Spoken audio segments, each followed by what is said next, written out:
हम सभी जानते ही हैं कि एप्पल कंपनी आज के समय में कितनी ज्यादा प्रसिद्ध है। एप्पल कंपनी ने जिस प्रकार से मार्केट में अपनी जगह बना ली है, ये वाकई में ही काबिल तारीफ है। आपकी जानकारी के लिए बता दें कि साल 1974 में एप्पल कंपनी शुरू होने से 2 साल पहले एप्पल कंपनी के फाउंडर स्टीव जॉब्स अपने एक दोस्त के साथ भारत घूमने आए थे और यहाँ वो नीम करोली बाबा से मिलने भी आए थे। दरअसल जानकारी के अनुसार एप्पल कंपनी के सीईओ स्टीव जॉब्स काफी समय से भारत आना चाहते थे, क्योंकि हिंदू धर्म में उनका काफी विश्वास है। वो हिंदू धर्म को जानने के लिए भारत में आना चाहते थे, इसलिए वो भारत में आए। करोली बाबा के आश्रम में आकर स्टीव जॉब्स काफी हैरान हो गए। यहाँ उन्हें वो चमत्कार देखने को मिले शायद जो उन्होंने पहले जिंदगी में कभी नहीं देखे होंगे। स्टीव जॉब्स ने देखा कि करोली बाबा एक समय में एक से अधिक स्थान पर उपस्थित हो सकते थे। इसी के साथ साथ स्टीव जॉब्स ने ये भी देखा कि इन करोली बाबा के पास ऐसी चमत्कारी शक्तियां थी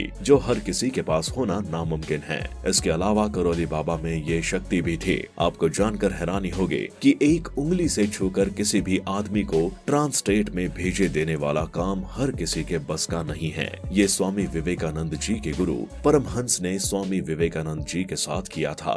ऐसा करने के पश्चात स्वामी विवेकानंद जी पर काफी असर हुआ था और वो एक अलग ही इंसान के रूप में उभरे थे। जब स्टीव जॉब्स को करोली बाबा के बारे में इतनी सारी बातें पता लगी तो इन्होंने भी ये डिसाइड किया कि ये भी नीम करोली बाबा से जरूर मिलेंगे। जब वो इंडिया आए तो उन्हें जानकारी मिली कि उनके आने से 1 महीना पहले ही करोली बाबा इस दुनिया को छोड़कर जा चुके हैं। पहले इन्हें काफी दुख हुआ, लेकिन फिर उन्होंने ये फैसला लिया कि वो उस जगह जरूर जाएंगे जहाँ पर नीम करोली बाबा रहते हैं। स्टीव जॉब्स उस जगह पर रुके जहाँ नीम करोली बाबा रहा करते थे। उन्होंने यहीं पर रहकर कुछ समय बिताने का फैसला किया और यहाँ पर रहकर इन्होंने हिंदू धर्म के बारे में बहुत कुछ सीखा। आपको जानकर हैरानी होगी कि यहाँ से जाने के पश्चात ही स्टीव जॉब्स ने एप्पल कंपनी की शुरुआत की। करोली बाबा के भक्तों के लिस्ट की अगर हम बात करें तो लिस्ट इतनी लंबी है कि अच्छे अच्छे लोग भी चकरा जाते हैं। बॉलीवुड की बड़ी हस्तियां, हॉलीवुड के स्टार और यहाँ तक कि क्रिकेट जगत के सितारे भी नीम करोली बाबा जी के काफी ज्यादा भक्त थे और इनसे मिलने के लिए इनके आश्रम में भी आए थे। आपने बहुत वीडियो में इनके बारे में सुना ही होगा। आज इस वीडियो के जरिए हम आपको ये जानकारी देने वाले हैं कि ऐसा क्या खास था करोली बाबा में जो इन्हें हनुमान जी का अवतार माना जाता था। चलिए एक एक करके सभी रात से पर्दा उठाते हैं। आज हम आपको जो बातें बताने वाले हैं ये आपको पहले सुनने को नहीं मिली होगी। कहा जाता है कि वो एक समय पर 2 जगह दिखाई देते थे और इनकी खास बात ये भी बताई जाती है कि करोली बाबा अपने करीबी शिष्य को एक खास मंत्र दिया करते थे ताकि उनका जीवन खुशियों से भर जाए। नीम करोली बाबा ने बहुत साल अपने जिंदगी के हनुमान जी की तपस्या में बिताए थे। कहा जाता है कि उन्होंने घोर तपस्या की थी जिसके कारण उन्हें हनुमान जी से काफी सारी सिद्धियां प्राप्त थी। इसके अलावा ये कहा जाता है कि यदि आप करोली बाबा से नहीं मिल पाए तब भी आपको उनका आशीर्वाद मिलता है। भक्तों के अनुसार ये कहा जाता है कि जो भी इंसान सच्चे मन से बाबा करोली से जुड़ जाता है और इन पर भरोसा करता है, बाबा उनकी मदद हमेशा करते हैं और उन्हें जीवन में मार्ग दिखाते हैं। अब हम आपको ये बताते हैं कि एक बार ऐसा क्या कर दिया था जिसके कारण ये बहुत ज्यादा प्रसिद्ध हो गए थे और इन्हें हनुमान जी का अवतार क्यों कहा जाने लगा था। अगर आपको नहीं पता तो बता दें, जब किसी के द्वारा बहुत सालों तक किसी स्पेसिफिक चीज पर प्रैक्टिस की जाती है तो हमारे शरीर में उसी के हिसाब से चेंज होने लगते हैं और हमारे शरीर में बहुत सारे चेंज होने लगते हैं और चमत्कारी शक्तियां भी हमारे शरीर में डेवलप होने लगती हैं, जिसे ही सिद्धि कहा जाता है। यही सिद्धि नीम करोली बाबा को भी मिली थी। वो इसी वजह से एक समय पर 1 से अधिक जगह दिखाई दे सकते थे।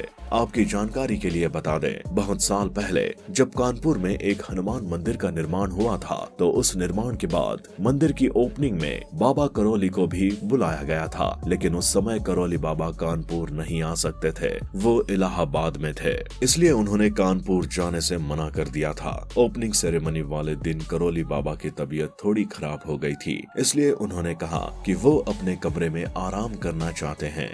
इसलिए वो पूरा दिन अपने इलाहाबाद वाले कमरे में ही रहे। जब उनके भक्त कानपुर से वापस आए तो उन्होंने कहा हनुमान जी के नए मंदिर की ओपनिंग सेरेमनी काफी अच्छी गई है, क्योंकि वहाँ पर खुद करौली बाबा आए थे।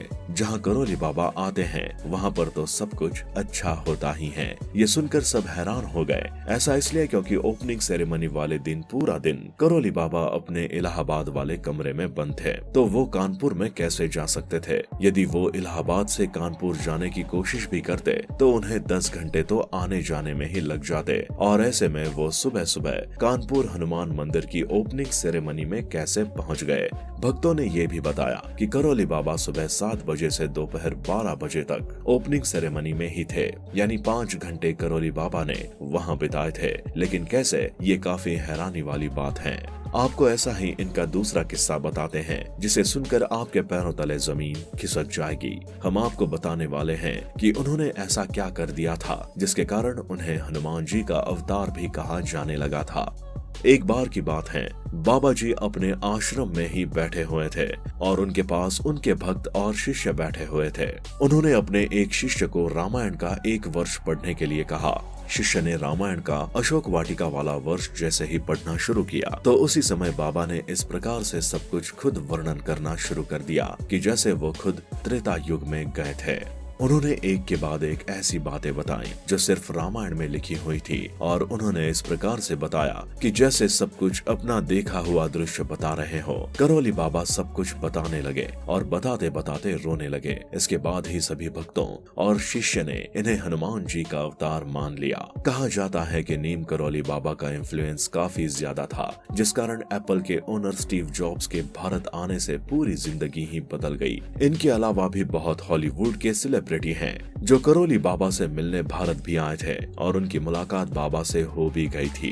कुछ स्टार ऐसे हैं जिन्होंने उनकी मृत्यु के बाद यहाँ कुछ समय बिताया और उसके बाद वो इतने कामयाब हो गए कि आज सारी दुनिया उन्हें जानती है। आज की ये वीडियो आपको कैसी लगी? कमेंट सेक्शन में हमें कमेंट करके जरूर बताएं।